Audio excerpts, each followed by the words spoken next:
Will the Bengals take down Lamar Jackson and the Ravens in Baltimore?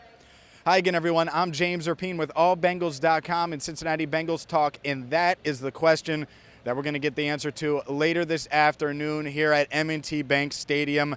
Lamar Jackson, a perfect 5-0 as a starter in his career against the Bengals. They've had their way with Zach Taylor and company. Zach has never beat this Baltimore team, but things feel different. The Bengals off to a 4-2 start. They won last week convincingly against the Detroit team that gave Baltimore all it could handle earlier in the season, and the Bengals look to do the exact same thing, give Baltimore all it can handle today here at M&T Bank Stadium. As far as injuries go, the Bengals relatively healthy, and the biggest pregame question mark is going to be, does Trey Flowers suit up? Does he make his Bengals debut? Certainly going to be available today. He's learned, the playbook and things like that since they claimed him and acquired him off of waivers last week. So we'll see. That's one of the question marks. But outside of that, they're playing. Jackson Carman's going to be out there. Joe Burrow with his throat, going to be fine. And so it's going to come down to execution, playing at a high level, and we'll get into some keys. But on the flip side, the Ravens are injured. Ronnie Stanley out on injured reserve, the star left tackle. Sammy Watkins won't play today with a thigh issue. And so is he a huge part of what they do offensively? No, but he does lead them with averaging over 16 yards per catch. So he is a field stretcher that they're not going to have. And it isn't just Sammy Watkins. They're also going to be without running back Latavius Murray. So look for Tyson Williams, look for Le'Veon Bell. Yes, that Le'Veon Bell to get carries, and Devonta Freeman as well. And honestly, they lean on Lamar Jackson.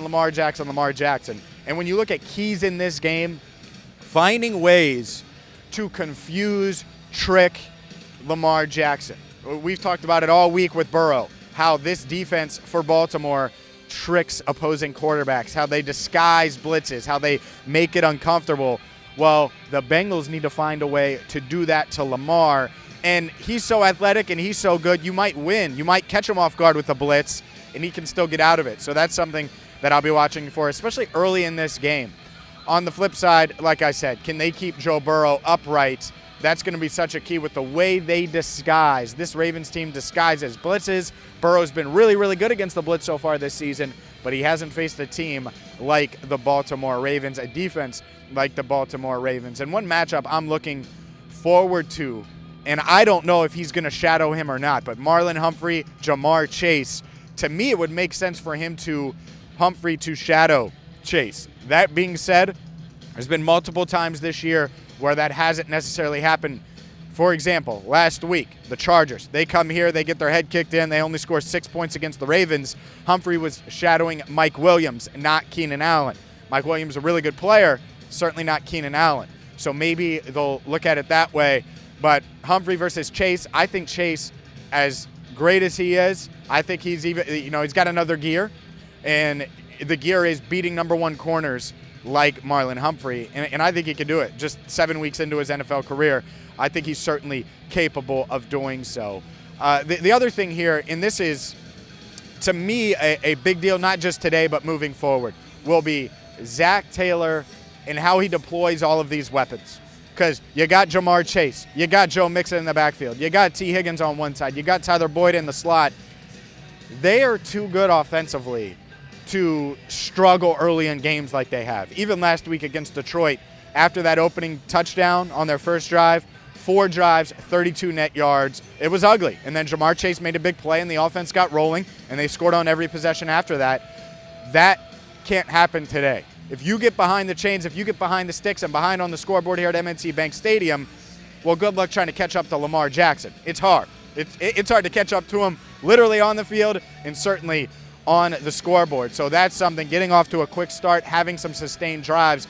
And that might also include a guy like Chris Evans, who had his breakout game last week. We've been talking about Chris Evans on Cincinnati Bengals Talk for months since rookie OTAs. He is legit, and I think that they're going to be able to use him in a bunch of different ways. Maybe you put Joe Mixon and Chris Evans both in the backfield and then motion Evans out to the slot, and you have 4 receivers, 2 slot receivers, Boyd and Evans. It's not an empty set like Joe Burrow loves, but it's pretty dang close. And you have Joe Mixon in the backfield to help with pass blocking if needed, or he could split out or break out and run just a little quick dump off type pass if Burrow needs it. So I think this offense has another gear, maybe another 2 or 3 gears, and today is the day where Zach hits that clutch, presses the clutch, Zach Taylor, and puts it from 4th gear and hits it up to 5th gear, and maybe even goes to a 6th gear if you're like my 2014 Toyota Corolla and you have a 6-speed. Either way, we're going to have you covered post-game. I'm going to have you covered throughout the game at allbengals.com. I will recap the game afterwards. As always, you'll hear from different players and coaches after the game as well. And like I said, throughout the game, warm-up videos, all that stuff, I will post at allbengals.com. So make sure you hit that subscribe button for Cincinnati Bengals Talk. Nobody is doing what we're doing at Cincinnati Bengals Talk. I'm ecstatic that we're over 7,000 subs. Let every Bengals fan you know about, tell them about Cincinnati Bengals Talk, because we're trying to grow. And shout out to my man Andrew Fox Miller for editing today. He juggles about 18 different things, so he's not on camera, you don't see him, but he does a hell of a lot for Cincinnati Bengals Talk as well. So we will have your coverage post-game and throughout the day, so make sure you keep it locked on Cincinnati Bengals Talk and allbengals.com. Goodbye for now. I'm James Rapien reporting from M&T Bank Stadium.